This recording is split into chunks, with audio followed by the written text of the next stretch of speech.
अस्सलाम वालेकुम व आदाब।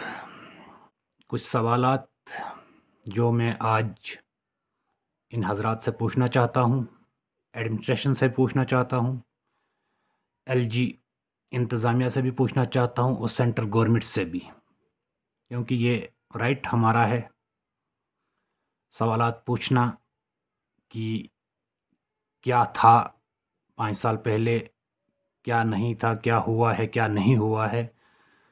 और मैं मेरा मकसद किसी को ठेस पहुंचाना नहीं है, बल्कि ये बात एडमिनिस्ट्रेशन तक पहुंचाना, एलजी इंतज़ामिया तक पहुंचाना ज़रूरी है कि आखिर कौन कौन से काम इन लोगों के ज़रिए पंचायत में होते हैं। आखिर ये अपना टाइम जो 5 साल का गुजारते हैं, इन्होंने क्या किया और क्या नहीं किया। अगर मैं सबसे पहले बात करूं एजुकेशन की, हमारा एक मिडिल स्कूल यहाँ लोई में है। अगर उसकी फैसिलिटीज़ की हम बात करें, वहाँ के स्टाफ की हम बात करें, स्टाफ तो हमारा पूरा नहीं है, चलो वो तो सवाल दीगर बात है। जो थे बेचारे टीचर्स वहाँ, अगर फैसिलिटीज़ की बात करें हम, तो मैं अगर बुरा गलत नहीं हूँ, आप यकीन मानिए कि हमारे स्कूल में शौचालय तक नहीं है।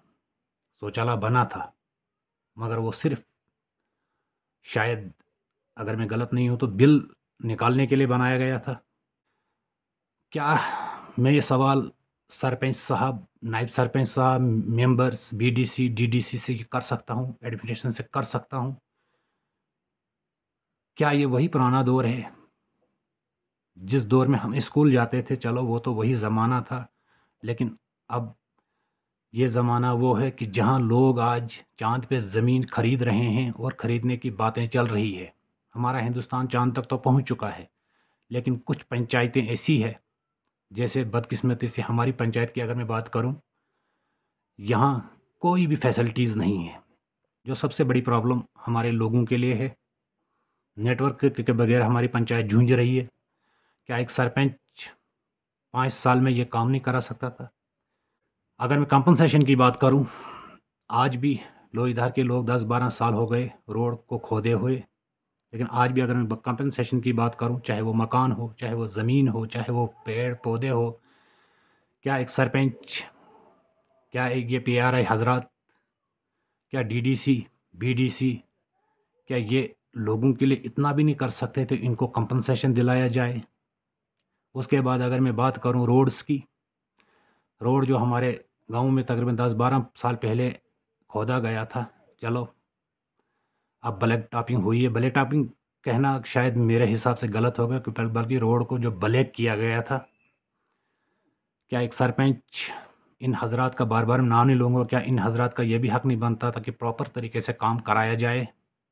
क्या इन हजरात का ये भी हक़ नहीं बनता था कि अगर हमारे पंचायत में कोई पैसा यूटिलाइज़ हो रहा है, कम से कम ज़्यादा नहीं तो 1 साल उस रोड का निकलना चाहिए? पंचायत घर हमारा जो पेंडिंग है तकरीबन पिछले 10 सालों से, लाखों रुपए उस पे लगाया गया, ऊपर से टीन भी लगा हुआ है, लेकिन प्लास्टर नहीं हुआ, यूटिलाइज़ नहीं हो सका वो। उसको यूटिलाइज़ करने के लिए कोई बना नहीं सका। वो खिड़कियाँ जो लकड़ी की लगी हुई थी, वो भी सड़ चुकी है, वो भी वहीं का वहीं है। अगर हम आंगनवाड़ीज़ की बात करें, आंगनवाड़ीज़ को स्टोर बना के रख दिया गया है। 2-3 महीने के बाद, 4 महीने के बाद जब इनकी मर्ज़ी आती है, तब ये वार्ड मेंबर को कॉल करते हैं, वार्ड में सबको या बता दो कि आज हम आ रहे हैं चावल देने के लिए। 2-3, 4-4 किलो चावल देते हैं। तो ये हालत है। हालांकि आंगनवाड़ीज़ का रूल्स क्या है, रेगुलेशन क्या है, इनको कैसे उनको खोलना है, कैसे चलाना है, क्या नहीं है। अगर एक सरपंच इस पे खामोश है, आखिर क्यों? शुक्रिया हम करते हैं सेंट्रल गवर्नमेंट का कि जो अब ये जल जीवन शक्ति की जो स्कीम निकली है, उसके तहत मत पर हर घर को नल मिलेगा, उसकी उम्मीद रखी हमने। अब उसको भी ये ठीक नहीं करा सके। जैसे 10 साल पहले स्कूल बना था, वैसे ही आज भी झाड़ियों से चारों तरफ से घिरा हुआ है। कोई सरपंच इस पे बात करने के लिए तैयार नहीं है। क्या सरपंचों का काम सिर्फ अपना अकाउंट बैलेंस बनाना है? मैं ये सवाल पूछता हूँ एडमिनिस्ट्रेशन से। क्या 5 साल के बाद पंचायत जहाँ की है वहीं रहनी चाहिए? हाँ, क्या कोई भी ऐसा काम नहीं होना चाहिए जो लोगों के हित में अच्छा हो?